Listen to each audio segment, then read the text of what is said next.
अभिवादन स्वीकार कीजिए ब्रजेश मिश्रा का और आप देखना शुरू कर चुके हैं द डिबेट।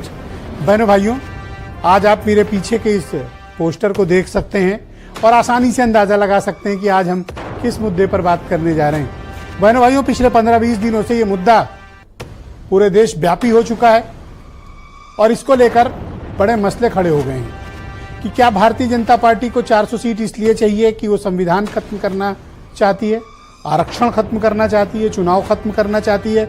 इस तरह के भयंकर आरोप भारतीय जनता पार्टी पर विपक्ष के द्वारा लगातार लगाए जा रहे हैं। अखिलेश यादव से लेकर राहुल गांधी तक भारतीय जनता पार्टी पर ये आरोप लगा रहे थे, लेकिन इन आरोपों में जब प्रधानमंत्री और गृह मंत्री की तरफ से रिएक्शन आया तब ये लगा कि ये मामला बहुत तूल पकड़ चुका है। प्राइम मिनिस्टर कहते हैं कि अगर बाबा साहब अम्बेडकर खुद भी आ जाएं चलकर तो भी आरक्षण खत्म नहीं होगा, संविधान नहीं बदला जाएगा, ऐसा क्लेम बीजेपी की तरफ से हो रहा है। लेकिन ये विवाद क्यों खड़ा हुआ, इस विवाद की वजह क्या है और ये आरक्षण का रण क्या भारतीय जनता पार्टी को परेशान कर रहा है, इसके पीछे के कारण क्या हैं और ये क्या वाकई जनता के बीच कोई बहुत बड़ा मुद्दा हो गया है। आज चर्चा इसी विषय पर। बहन भाइयों, आरक्षण का रण भारतीय जनता पार्टी के लिए बड़ा मुश्किल होता जा रहा है और इन मुश्किलों के बीच जब भारतीय जनता पार्टी पर अपोजिशन पार्टीज की तरफ से लगातार गंभीर आरोप लग रहे हैं कि बीजेपी को 400 सीट इसलिए चाहिए क्योंकि वो संविधान बदलना है, आरक्षण खत्म करना है, चुनाव खत्म करना है, हक और अधिकार खत्म करने। क्या ये बात सच है? दरअसल भारतीय जनता पार्टी के 4 नेताओं के स्टेटमेंट बीजेपी के गले पड़ गए। कौन है ये 4 नेता? लल्लू सिंह फैजाबाद अयोध्या से भारतीय जनता पार्टी के प्रत्याशी हैं, इनका स्टेटमेंट। मेरठ के बीजेपी के कैंडिडेट और सेलिब्रिटी अरुण गोविल का स्टेटमेंट, ज्योति मिर्धा का और अनंत हेगड़े का। यह बयान बीजेपी को भारी पड़ रहा है। इन चारों के बयान में ये बात कॉमन थी कि 400 सीट इसलिए चाहिए क्योंकि संविधान खत्म करना है, बदलना है, आरक्षण खत्म करना है, चुनाव वगैरह को लेकर तमाम तरीके की बातें इन चारों ने कही थी। बस इन्हीं चारों की बात को विपक्ष ने उठा लिया है और अब यह मुद्दा इस वक्त के चुनाव के सबसे अहम मुद्दे के तौर पर सामने आया है कि क्या वाकई में ऐसा संभव है। दरअसल राष्ट्रीय स्वयंसेवक संघ के कुछ पदाधिकारियों के पहले के स्टेटमेंट, पहले के विचार, आरएसएस के विचार, इन सबको समग्रता के साथ जोड़ते हुए विपक्ष ने बीजेपी पर यह मामला चिपका दिया है। हालांकि आरएसएस की तरफ से भी बिल्कुल साफ स्पष्टीकरण आ गया है कि वो आरक्षण के समर्थन में है। प्रधानमंत्री कहते हैं खुद बाबा साहब भी संविधान को बदल नहीं सकते, आरक्षण को खत्म नहीं कर सकते।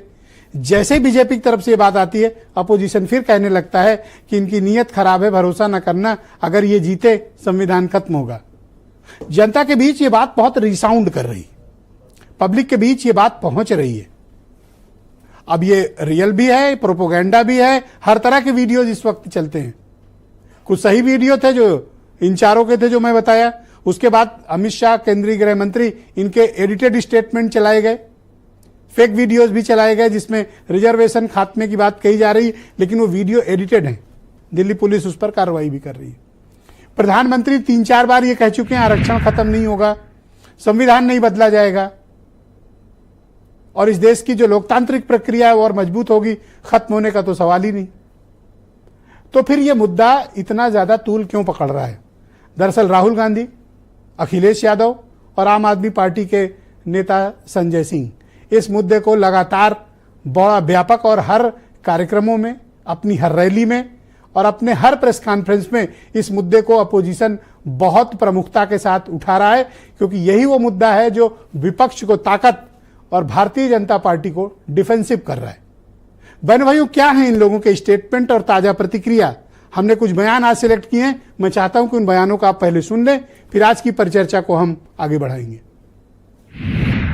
जो हमारा कॉन्स्टिट्यूशन है, जो संविधान है, इसको प्रधानमंत्री जी, बीजेपी के नेता, आरएसएस के लोग खत्म करना चाहते हैं, बदलना चाहते हैं। मैं पहले ही कह चुका हूं कि अगर आज खुद बाबा साहब आंबेडकर चाहे तो बाबा साहब आंबेडकर भी आरक्षण खत्म नहीं कर सकते हैं, मोदी का तो सवाल ही नहीं उठता है। भारतीय जनता पार्टी अगर गलती से जीती तो इस देश में बाबा साहब डॉक्टर भीमराव अंबेडकर जी का संविधान खत्म करेगी। आरक्षण की व्यवस्था जो दलितों, पिछड़ों, आदिवासियों, अल्पसंख्यकों को मिलती है, उस व्यवस्था को खत्म करेगी और इस देश के अंदर चुनाव को खत्म करेगी। भारत के संविधान के स्ट्रक्चर को, बेसिक स्ट्रक्चर को बदलने की कोई प्रश्न ही खड़ा होता। हम इसके प्रति पूरी तरह से कमिटेड हैं। तो बहनों भाइयों, आज की परिचर्चा को आगे बढ़ाएंगे। राजेश चौधरी भारतीय जनता पार्टी के प्रवक्ता हैं, उमाशंकर पांडे कांग्रेस के प्रवक्ता हैं, अब्बास हैदर समाजवादी पार्टी से हैं, अनिल दुबे राष्ट्रीय लोकदल से हैं, डॉक्टर सतीश प्रकाश जी दलित समाज के जाने माने चिंतक हैं और बहुजन समाज पार्टी के पूर्व राष्ट्रीय प्रवक्ता, और ब्रजेश शुक्ला जी बहुत ही जाने माने राजनीतिक मामलों के पत्रकार, और वीरेंद्र सिंह जी हमारे स्टेट हेड। आप सभी का शुक्रिया और धन्यवाद इस वक्त के सबसे चर्चित मामले की परिचर्चा में सम्मिलित होने के लिए। राजेश